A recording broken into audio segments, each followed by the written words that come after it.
अतीत को छोड़ो, वर्तमान को गले लगाओ।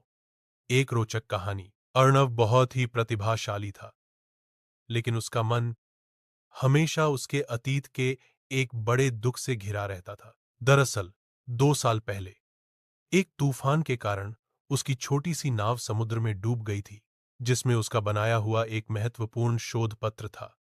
वह शोध पत्र उसके जीवन का सबसे बड़ा सपना था और उसे खो देने के बाद अर्णव ने खुद को गांव से अलग कर लिया था।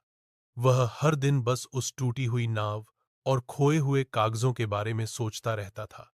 वह उदास रहता, न किसी से बात करता और न ही अपने नए काम पर ध्यान दे पाता। गांव के लोग उसे समझाते, पर वह सुनने को तैयार नहीं था। एक दिन गांव के किनारे उसकी मुलाकात एक बुजुर्ग और समझदार महिला से हुई, जिसका नाम वृंदा था। वृंदा रोज सुबह सूरज को देखती और मुस्कुराती थी। अर्णव ने देखा कि वृंदा के एक हाथ में एक पुराना टूटा हुआ घड़ा है और दूसरे में एक ताजा फूलों से भरा गमला। वह टूटे घड़े को बार बार देखती और आहें भरती। अर्णव ने पूछा, वृंदा जी, आप रोज इस टूटे घड़े को क्यों देखती हैं? क्या आप इससे बहुत प्यार करती थीं?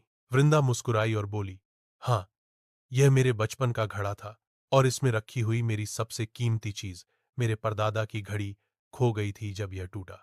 मैं रोज इसे देखकर सोचती हूं कि काश यह न टूटा होता। अर्णव ने तुरंत कहा, तब तो आप भी मेरी तरह हैं। मैं भी अपने खोए हुए शोध को नहीं भूल पाता। वृंदा ने प्यार से अर्णव के कंधे पर हाथ रखा और कहा, शायद तुम सही कहते हो, लेकिन क्या तुमने ध्यान दिया कि मेरे दूसरे हाथ में क्या है? अर्णव ने गमले की ओर देखा, जिसमें खूबसूरत जीवंत फूल खिले थे। वृंदा ने कहा, जब मैं बस इस टूटे घड़े को देखती रही और पछताती रही, तो मैंने देखा कि मेरा बगीचा सूख रहा है।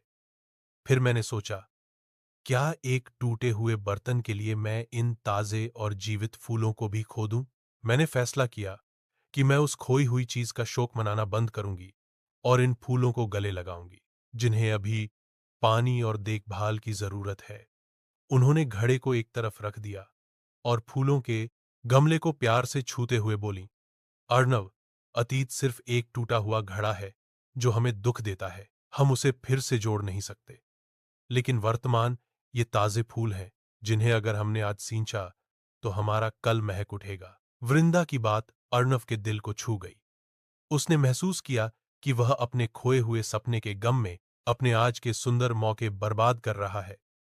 वह तुरंत खड़ा हुआ, वृंदा को धन्यवाद दिया और वापस गांव चला गया।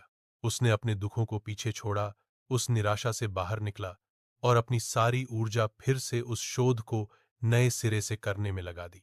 उसने सीखा कि गलतियां और हार अतीत का हिस्सा हैं, जिनसे हमें केवल सीखना चाहिए, न कि उनमें डूब जाना चाहिए। चंद महीनों में ही अर्णव ने न सिर्फ अपना शोध पूरा किया, बल्कि एक बेहतर और प्रभावी शोध पत्र तैयार किया। गांव वालों ने उसका सम्मान किया और अर्णव ने हर सुबह वृंदा की तरह सूरज को देखकर मुस्कुराना शुरू कर दिया। कहानी की सीख, अतीत केवल एक पाठ है, न कि सजा। जो बीत गया उसे छोड़कर वर्तमान के अवसरों को गले लगाओ, क्योंकि खुशहाल भविष्य का निर्माण केवल आज में ही संभव है। क्या आप अतीत को लेकर कही गई कुछ और प्रेरक बातें जानना चाहेंगे? हमें कमेंट बॉक्स में बताएं।